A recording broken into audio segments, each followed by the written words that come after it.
જો મનુકાભાઈ બીન સાફ કરી રહ્યા છે. આ છે બેલફાસ્ટ સિટી હોલ. તમે જો બહુ સુંદર જગ્યા છે અને લોકો અહીંયા ફરવા બી આવે છે. અંદર બી જવાનું છે. જોઈએ રાતે કે કેવી લાઇટિંગ થાય છે. Hello guys, good morning. આજે ફરી એકવાર તમારું સ્વાગત છે મારા નવા વિડીયોમાં.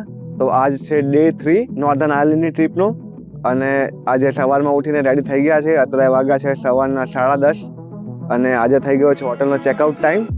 તો ચેકઆઉટ છે 11 વાગે. તો 11 વાગે શાંતિથી નીકળશું અને આજે એનો પ્લાન છે બેલફાસ્ટ સિટી જોવાનો. તો આપણી ગાડી રેડી છે.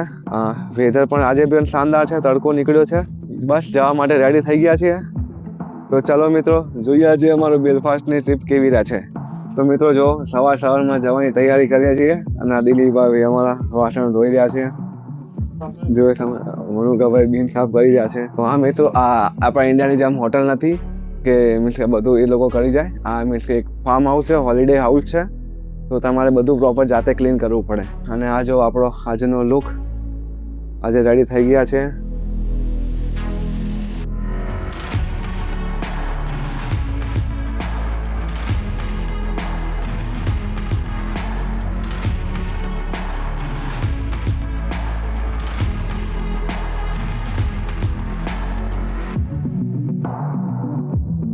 હેલો ગાઈસ, તો ફાઇનલી પહોંચી ગયા છે પહેલી લોકેશન ઉપર.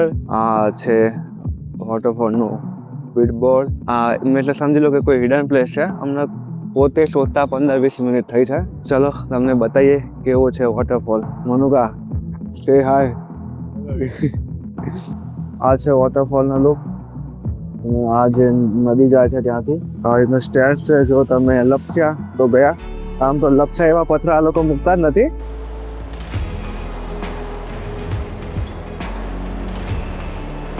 તમે પ્રોપર જોઈ શકો છો અને આ બાજુથી નદી જાય છે. થોડું નજીક જઈને જોઈએ કે કેવો છે વોટરફોલ.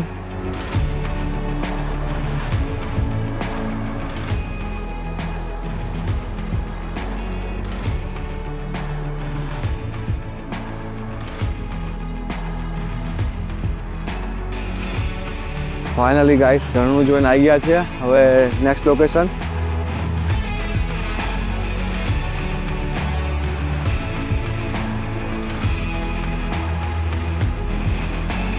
હેલો ગાઈસ, તો ફાઇનલી અત્યારે ફરતા આવી ગયા છે બેલફાસ્ટ સિટી સેન્ટરમાં અને સૌથી પહેલો કદમ નક્કી કર્યું છે કંઈક ખાવાનું. તો એક સારી ઇન્ડિયન રેસ્ટોરન્ટ શોધી છે અને ત્યાં જઈને ખાવાનું છે બિરયાની. તો આ છે બેલફાસ્ટ સિટી હોલ. તમે જો બહુ સુંદર જગ્યા છે અને લોકો અહીંયા ફરવા બી આવે છે. અંદર બી જવાનું છે. જોઈએ રાતે કે કેવી લાઇટિંગ થાય છે. અહીંયાના કબૂતર ચિપ્સ, ફ્રેન્ચ ફ્રાઈઝ ખાઈને તાજા માજા થઈ ગયેલા હોય છે. એ લોકો ઉડવાનું પસંદ નથી કરતા જલ્દી. આ છે આંધ્રા ભવન, ઓથેન્ટિક સાઉથ ઇન્ડિયન રેસ્ટોરન્ટ. અહીંયા જવાનું છે અને જેને જે ખાવું હશે એ મંગાવી દેશું. તો ચલો મિત્રો, મળીએ જમ્યા પછી. Bye bye. તો અત્યારે આવી ગયા છીએ જમી કરીને. આ જોઈ શકો છો તમે, આ છે વિક્ટોરિયા સ્ક્વેર. આ છે એક શોપિંગ મોલ. ચલો તમને અંદરથી બતાવો. તો દેખો, આ લોઅર ગ્રાઉન્ડ ફ્લોર છે અને ઓલો અપર ગ્રાઉન્ડ ફ્લોર છે. આ જો લો, આ છે પૂરો મોલ પ્રોપર ઉપરથી. મેન તો આ વ્યૂ માટે જ અમે આ જોવા કે કઈ રીતનું છે વ્યૂ. એનું એલિવેશન જબરજસ્ત છે. આ લોકો જે બનાવ્યો છે એની ડિઝાઇન બહુ જ મસ્ત છે. અને દેખો આ રીતનું છે પ્રોપર ઇન્ટિરિયર એનું મોલનું. આ લિફ્ટ બી છે, સ્ટેર્સ બી છે ઉપર જવા માટેની.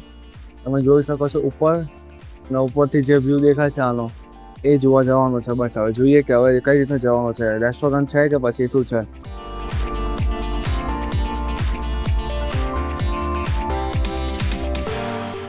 એક વસ્તુ અહીંયા એને ખબર પડી કે ઉપર જવા માટે જે વ્યૂ ગેલેરી છે, આ જો એનો રસ્તો છે ઉપર જવાનો અને લિફ્ટ પણ છે, પણ લિફ્ટ કામ નથી કરતી.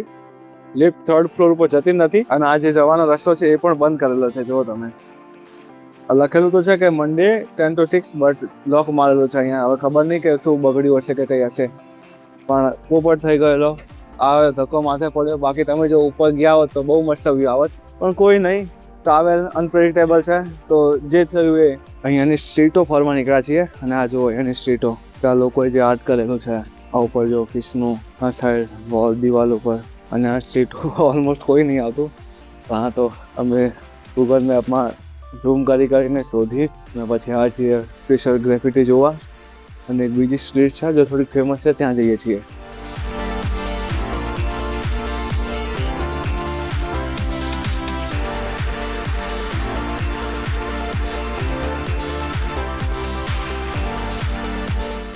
તો મિત્રો અત્યારે આવ્યા છીએ તો ક્વેઝ ઉપર, મીન્સ કે આ જગ્યાએ ફેમસ છે, એક બ્રિજ ફેમસ છે અને આ સ્ટેચ્યુ માછલીનું, અને આ સાઈડ પાછળ એક ઓફિસ છે, ઓફિસ સ્પેસ સુલેટ. ઓકે, અહીંયાથી તમે ઓફિસ બી જોઈ શકો છો. અને જો આ પાછળ જ એરપોર્ટ છે તો ત્યાંથી વિમાન આવ્યા છે. આ બેલફાસ્ટનું સિટી એરપોર્ટ છે. બેલફાસ્ટમાં એકચ્યુઅલી 2 એરપોર્ટ છે, એક છે બેલફાસ્ટ ઇન્ટરનેશનલ અને એક છે બેલફાસ્ટ સિટી. તો જો તમે દૂરથી આવતા હોય તો બેલફાસ્ટ ઇન્ટરનેશનલ પ્રિફર કરજો, પણ જો યુકેથી આવો છો તો તમે બેલફાસ્ટ સિટીવાળું પ્રિફર કરી શકો છો. આ બાજુ તમે જો પાછળ પોર્ટ બી છે, તમે ઝૂમ કરીને બતાવું. અને આ જો મસ્ત મજાની ટ્રેન આવી રહી છે.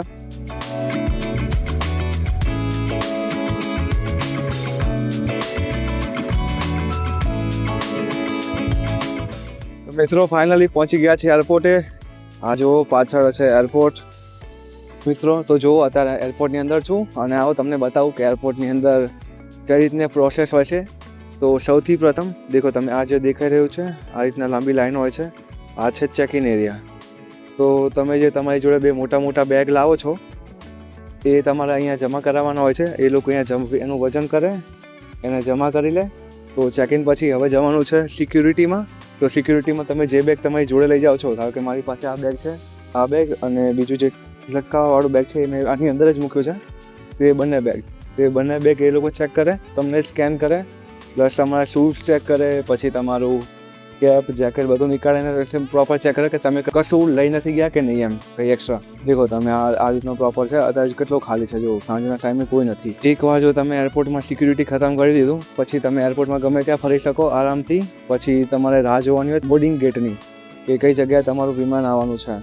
તો તમે જો બોર્ડિંગ ગેટ ઉપર જવાનું હોય છે એ અપ્રોક્સિમેટલી તમે સમજો ને કે અડધો 1 કલાક પહેલાં એ લોકો કહે છે, અડધો 1 કલાક પહેલાં ગાઈડના તમને કે કયા ગેટ ઉપર જવાનું છે. તો એ ગેટ ઉપર ગયા પછી તમારે ત્યાં જઈને જોવાનું હતું, તો તમારો પાસપોર્ટ જોશે, તમારું ટિકિટ જોશે, અને જો ઇન્ટરનેશનલ ફ્લાઇટ હશે તો તમારા વિઝાને બધું ચેક કરશે. પણ ત્યારે ખાલી ટિકિટ જોવે છે, એમ કે તમે સાચા પ્લેનમાં જાઓ છો કે નહીં. બાકી તમારે જવાનું હોય લંડન અને પહોંચી જાઓ આફ્રિકાની કોઈ કન્ટ્રી, તો તમારે શું પ્રોબ્લેમ થાય એ વસ્તુ છે. તો આ હતું મીન્સ કે એરપોર્ટમાં ફ્લાઇટ બોર્ડ કરવાની પ્રોસેસ. આમ તો જે યુઝ્યુઅલી કરતા હશે એને ખબર જ હશે, પણ આ તો જે ના કરતા હોય એના માટે.